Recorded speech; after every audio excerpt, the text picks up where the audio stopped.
আসসালামু আলাইকুম। আশা করি তোমরা সবাই ভালো আছো। আমরা গত ক্লাসে তোমাদের 5 নং-এর খ পর্যন্ত করিয়েছিলাম। আজকে 5 নং-এর গ এবং 6, 7 করার চেষ্টা করবো ইনশাআল্লাহ। তোমরা যারা ষষ্ঠ শ্রেণীতে আছো তারা ভিডিওটি দেখতে থাকো, অবশ্যই তোমাদের কাজে দেবে। দেখো, তোমাদের 5 নং-এ বলা হয়েছে লসাগু বের করার জন্য। তো লসাগুর নিয়মটা আমি এইভাবে শিখেছিলাম সহজভাবে, যে আমরা দেখো আগে সমস্তটা ভাঙাবো, 5 লিখবো, তারপরে এই যে পূর্ণ সংখ্যা এটার সাথে গুণ করবো, 5 দুগুণ 10, 10 আর এই যে লব উপরে 2, এই 2 যোগ করব, তাহলে 12 হবে। তারপর দেখো এখানে 5, 5ই থাকবে, 5 7 35 আর 1 36 হবে, ঠিক আছে। তারপর দেখো এখানে 25, 25ই থাকবে নিচে, 25 দুগুণ 50, 50 আর 22 কত, 50, 60 70 72 হবে, ঠিক আছে। তো এখন দেখো, সুতরাং আমরা লসাগু বের করব। লসাগু সূত্রটি লিখবো। সুতরাং লসাগু ইকুয়াল হচ্ছে, আমরা সূত্রটি জানি যে লব উপরে থাকে, তাই লবগুলোর যখন লসাগু বের করব তখন উপরে লসাগু থাকবে, লবগুলোর লসাগু, আর যখন গসাগু বের করব তখন উপরে গসাগু থাকবে, ঠিক আছে। তো এই দেখো, লবগুলোর লসাগু, আর বাধ্যতামূলক নিচে থাকে হর, হরগুলোর কি হবে, বাকি থাকলো গসাগু, তাহলে হরগুলোর গসাগু, অর্থাৎ লসাগু বের করো আর গসাগু বের করো। লসাগু বের করতে হবে, গসাগু বের করতে হবে, হয়তো উপরের লসাগু বের করতে হবে নিচের গসাগু, আর নয়তো উপরের গসাগু নিচের লসাগু, ঠিক আছে। গসাগু বের করার সময় উপরের গসাগু নিচের লসাগু, আর লসাগু বের করার সময় উপরের গোলার লসাগু নিচের গোলার গসাগু, ঠিক আছে। তো এখন দেখো, আমরা এখন লবগুলো লসাগু নির্ণয় করব। লব কি কি আছে? লব আছে দেখো, আমরা এখানে বের করি। লব আছে 12, 36, তারপরে হচ্ছে 72। এগুলোর আমরা কি বের করব? লসাগু বের করব। তো দেখো, আমরা সরাসরি প্রথমে 2 দিয়ে কাটতে পারি। 2 6 12, সবসময় আমরা মৌলিক সংখ্যা দিয়ে এখানে নেওয়ার চেষ্টা করব। 2 6 12, পরে 2 18 36, পরে হচ্ছে 2 36 72, 35 35 70 হলে 36 36 72 হবে, তাই না? তারপর দেখো আবার 2 দিয়ে যাবে, 2 3 6, 2 9 18, তারপর 2 18 36, 18 18 36, তারপর দেখো 3 দিয়ে যাবে, 3 1 3, 3 3 9, 3 6 18, ঠিক আছে। তারপর দেখো 3 দিয়ে যাবে, আবার 1 থাকলো, 3 1 3, 3 2 6। এখন দেখো 2 কে যদি আবার নেই, এই 2 তো এখানে চলেই আসবে, তো এখনই আমরা গুণ করে ফেলবো। 2 গুণ 2 গুণ 3 গুণ 3 গুণ 2, অর্থাৎ 2 2 4, 4 2 8, 3 8 24, 3 24 কত হবে? দেখো 3 24 কত হয়? 24 গুণ 3, 3 24 72, ঠিক আছে।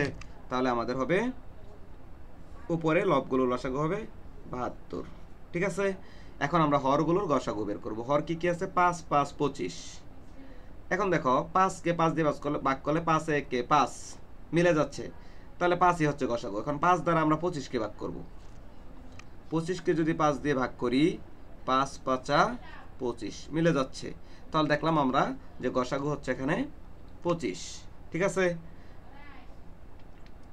তাহলে সরি, গসাগু হচ্ছে 5। এখন এটা অপ্রকৃত ভগ্নাংশ হয়েছে, তাই আমরা কি করব? এই 72কে আবার 5 দিয়ে ভাগ করব। দেখো 72কে যদি আমরা 5 দিয়ে ভাগ করি, তাহলে কি 5 14 কত? 70, 5 14 70, তাহলে আমাদের এখানে 2 থাকবে। তাহলে আমরা কি লিখব? 14 সমস্ত, এই 2টাকে উপরে উঠাইয়া দাও, 5টাকে নিচে নামাইয়া দাও। এটাই হলো আমাদের নির্ণয় লসাগু। তোমরা নিচে লিখে দিবা নির্ণয় লসাগু 14 সমস্ত 5 ভাগের 2। এই ছিল আমাদের 5 নং অঙ্কটি। এখন আমরা 6 নং অঙ্কটি করব। দেখো 6 নং অঙ্কে কি বলেছে? জামাল সাহেব তার বাবার সম্পত্তির 18 ভাগের 7 অংশের মালিক। অর্থাৎ তার বাবার সম্পদ কতটুকু সেটা আমাদের দেখার বিষয় নয়, সে মালিক কতটুকুর, সে হচ্ছে 18 ভাগের 7 অংশের মালিক। তিনি তার সম্পত্তির 6 ভাগের 5 অংশ 3 সন্তানকে সমানভাবে ভাগ করে দিলেন। এখন 6, তার যে মোট সম্পত্তি 18 ভাগের 7 অংশ, ওইটা থেকে 6 ভাগের 5 অংশ তার 3 সন্তানকে দিছে। তাহলে আমরা আগে 18 ভাগের 7-এর 6 ভাগের 5 অংশ নিয়ে নিই, তাহলে 3 সন্তানের একত্রে বের হয়ে যাবে। তারপর আমাদেরকে বলছে প্রত্যেক সন্তানের সম্পত্তির অংশ বের করো। এখন সন্তান তার 3 জন, তাহলে প্রত্যেক সন্তানেরটা বের করলে আমাদের কি করতে হবে? 3 দ্বারা ভাগ করে দিতে হবে, তাহলে সমান 3টা ভাগ হবে, তাহলে প্রত্যেক সন্তানের অংশ বের হয়ে যাবে, তাই না? তাহলে দেখো সমাধানটা দেখো। সমাধান আমরা প্রথমে লিখব যে জামাল সাহেবের সম্পত্তি 18 ভাগের 7 অংশ, ঠিক আছে। জামাল সাহেবের সম্পত্তি, জামাল সাহেবের সম্পত্তি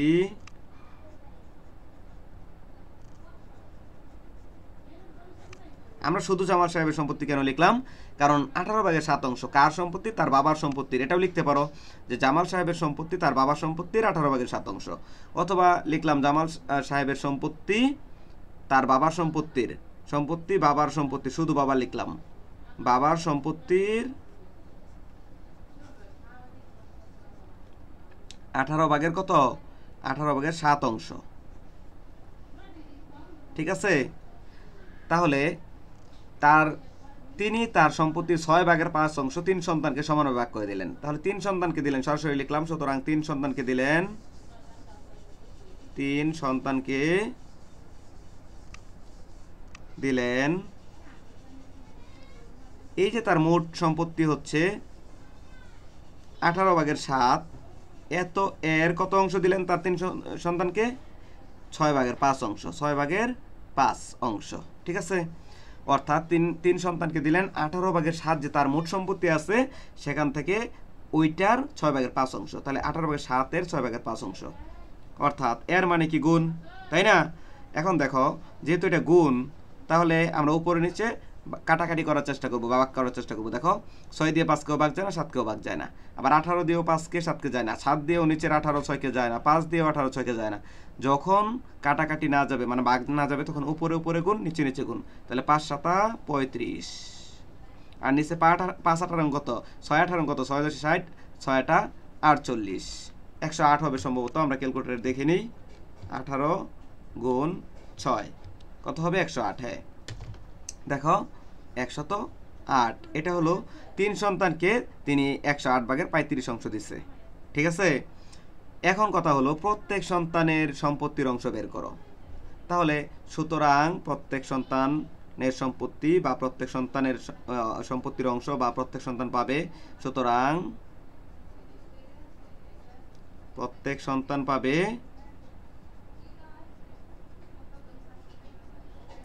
এই যে মোট সম্পত্তি, হ্যাঁ কত আছে, 108 35 অংশ, এটাকে আমরা জাস্ট 3 দ্বারা ভাগ করে দিব, তাহলে আমরা প্রত্যেক সন্তান পাবে কত অংশ সেটা বের হয়ে যাবে। এখানে আমরা অংশ লিখিনি, অংশটা লিখে নেই। ঠিক আছে, এত অংশ। এখন আমরা দেখো কি করব, এই যে 108 আর উপর হচ্ছে 35, এই ভাগকে আমরা গুণ করব। আর আমরা জানি ভাগ যখন গুণ করব তখন হর লব হয়ে যায়, লব হর হয়ে যায়। তাহলে 3-এর নিচে মনে মনে একটা 1 ছিল, এটা উপরে চলে যাবে, 3 নিচে থাকবে। এখন দেখো কাটাকাটি করব আমরা, 3 দিয়ে উপরের কোনোটাকে কাটাকাটি যাচ্ছে না, 108 দিয়েও যাচ্ছে না, আবার 35 দিয়েও নিচের কোনোটাকে কাটাকাটি যাচ্ছে না, 1 দিয়েও যাচ্ছে না, তাহলে আবার উপরে উপরে গুণ, নিচে নিচে গুণ। তাহলে 35 একে 35, আর নিচে হচ্ছে 3, 108 কত দেখি আমরা, 108 গুণ 3 কত, 324, 324 অংশ। তাহলে প্রত্যেক সন্তান পাবে 324/35 অংশ। উত্তর হচ্ছে 324/35 অংশ, এটাই হলো উত্তর। ঠিক আছে, আশা করি তোমরা এই অঙ্কটি বুঝতে পেরেছ। এখন আমরা 7 নং প্রশ্নটি সমাধান করব। দেখো আমাদেরকে 7 নং কি বলেছে, দুইটি ভগ্নাংশের গুণফল 48 সমস্ত 8/1, একটি ভগ্নাংশ 1 সমস্ত 32/13 হলে অপর ভগ্নাংশটি নির্ণয় করো। আমরা জানি দুইটি ভগ্নাংশ যখন গুণ করা হবে গুণফল, তখন একটি ভগ্নাংশ দেওয়া থাকলে আরেকটি ভগ্নাংশ বের করতে চাইলে ওই ভগ্নাংশ দিয়ে এটাকে গুণ করতে হবে। সেটা কিভাবে করা হয় আমি তোমাদেরকে এখানে একটু দেখিয়ে দিই যে বিষয়টা আসলে কি। ধরো আমি তোমাদেরকে বললাম যে 3 গুণ 5, এই হলো দুইটা সংখ্যা, দুইটা সংখ্যার গুণফল কত, 15। মনে করো এই দুইটা সংখ্যা তুমি এখন জানো না, অর্থাৎ তোমাকে শুধু বলছে দুইটি ভগ্নাংশের গুণফল বলছে না, এখানে ভগ্নাংশ সংখ্যা আমি তোমাদেরকে বোঝাচ্ছি শুধু সংখ্যা দিয়ে, মানে পূর্ণ সংখ্যা দিয়ে বোঝাচ্ছি, একই কিন্তু বিষয়টা বুঝো। এই যে দুইটা সংখ্যার গুণফল কত, 15 দেওয়া আছে, দুইটা সংখ্যার গুণফল 15। এখন বললো একটি সংখ্যা কত, 3।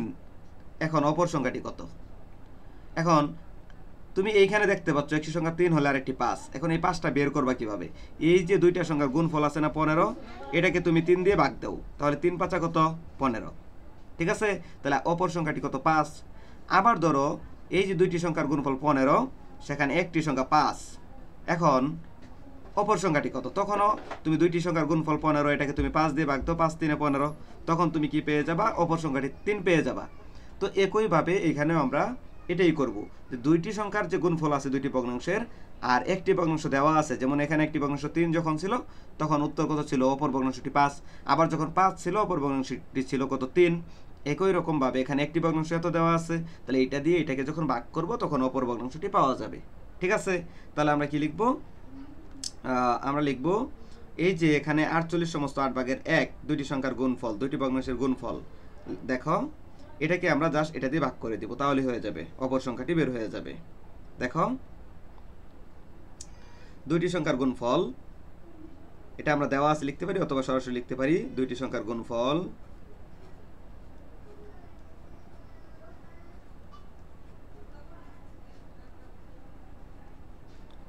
দুইটি সংখ্যার গুণফল সমান হচ্ছে এই যে 48 সমস্ত 8 ভাগের 1, বা এটাকে ভাঙলে কি হবে, এই যে 8 নিচের 8ই থাকবে, 8 দ্বারা 48কে আমরা গুণ করব। দেখো 48 গুণ 8, এই যে দেখো 48 গুণ 8 কত হবে আমাদের 384, এর সাথে যোগ হবে উপরের 1 385। ঠিক আছে, এটা আমরা বের করে ফেলছি। এখন একটি ভগ্নাংশ দেখো দেওয়া আছে এবং একটি ভগ্নাংশ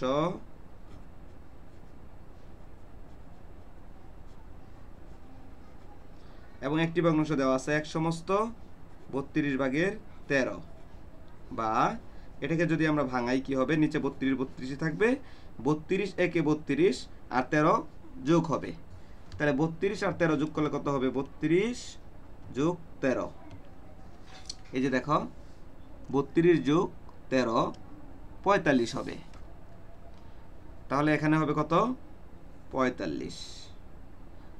ঠিক আছে, আশা করি তোমরা এটা বুঝতে পেরেছ। তো এখন এটা তো দুইটা সংখ্যার গুণফল 8 ভাগের 385, আর এটা হলো একটি সংখ্যা, এখন এটা দিয়ে ভাগ করে দিব, অপর সংখ্যা পাওয়া যাবে। ঠিক আছে, সুতরাং লিখে দাও, সুতরাং অপর সংখ্যা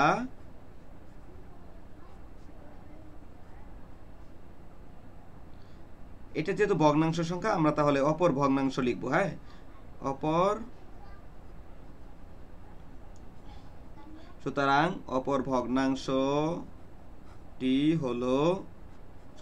ভগ্নাংশটি হলো, এই যে দেখো 385, এটাকে আমরা 8 ভাগের 385 এটাকে আমরা ভাগ করে দিব এই যে 32 ভাগের 45 দ্বারা। ঠিক আছে, এখন দেখো এটাকে আমরা কি করব, এই যে 385 নিচে 8, এই ভাগকে আমরা গুণ করব, গুণ করলে 32 উপরে চলে যাবে আর 45 নিচে চলে আসবে। এখন জাস্ট আমরা এটাকে কাটাকাটি করে দিব। ঠিক আছে, দেখো আমরা কি করতে পারি, এই 8 দ্বারা 32কে কাটতে পারি, 4 8 32। তো এখন 45 দ্বারা কি 385কে কাটাকাটি করা যাবে কিনা আমরা একটু দেখব। দেখো 385 এটাকে ভাগ করা যায় কিনা 45 দিয়ে, এটা আমরা দেখব। দেখো ভাগ করা যাচ্ছে না, এই 45কে ভাঙালে হবে 5 নং 45। এখন আমরা দেখব 385কে 5 দ্বারা ভাগ করা যাচ্ছে কিনা। দেখো 385 ভাগ 5, হ্যাঁ যাচ্ছে 77, তাহলে এখানে আমরা 77 লিখবো, 5 দ্বারা কেটে দিলাম এটাকে।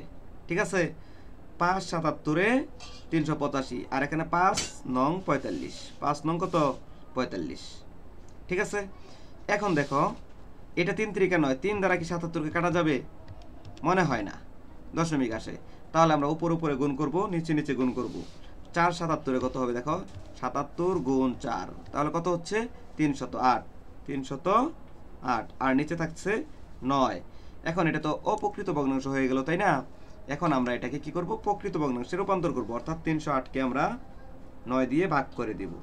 তাহলে দেখো কয়বার যাবে, এটাও একটা টেকনিক আছে, দেখো টেকনিকটা দেখো, এই যে 308 কয়বার যাবে, এটাকে আমরা 308 লিখব, লিখে কি করব, ভাগ দিব এই 9 দিয়ে, আসুক দশমিক, কিন্তু দেখো এখানে পূর্ণ সংখ্যাটা তোমরা নিবা। দেখো এই যে 24 আছে, 34 আছে না, 34 তোমরা নিবা, তার মানে 34 বার যাবে। তাহলে এখন 34 বার গেলে 9 34 কত হবে সেটা এখানে বসাতে হবে, তাহলে এটা গুণ করে ফেলো, 34 গুণ 9 কত হলো 306, তাহলে 9 এই যে এখানে 34 কত হবে 306, তাহলে 8 থেকে 6 গেলে কত থাকলো 2, তাহলে এটা এখন আমরা এখানে লিখে দিব যে এই যে ফলটা আগে লিখবো 34 সমস্ত, এই যে 2 নিচে আছে উপরে দিব, আর 9টা উপরে আছে নিচে দিয়ে দিব, অর্থাৎ 34 সমস্ত 9 ভাগের 2। তাহলে অপর ভগ্নাংশটি হলো 34 সমস্ত 9 ভাগের 2। এটা হলো অ্যান্সার। তোমরা আবার সুতরাং দিয়ে নিচে লিখতে পারো। সুতরাং অপর ভগ্নাংশটি হলো 34 সমস্ত 9 ভাগের 2। তাহলে উত্তর হচ্ছে এই 34 সমস্ত 9 ভাগের 2। আশা করি তোমরা সবাই অঙ্কগুলো বুঝতে পেরেছো। তো সবাইকে এই ভিডিওগুলো দেখার জন্য ধন্যবাদ। আর তোমরা অবশ্যই ভিডিওগুলো দেখবা এবং দেখে দেখে বোঝার চেষ্টা করবা, বাসায় প্র্যাকটিস করার চেষ্টা করবা। আর যেটা না বুঝো আমাকে আবার তোমরা কি কমেন্ট করে জানাবে ইনশাআল্লাহ। তো সবাই ভালো থাকো, সুস্থ থাকো, সবাইকে ধন্যবাদ। আসসালামু আলাইকুম।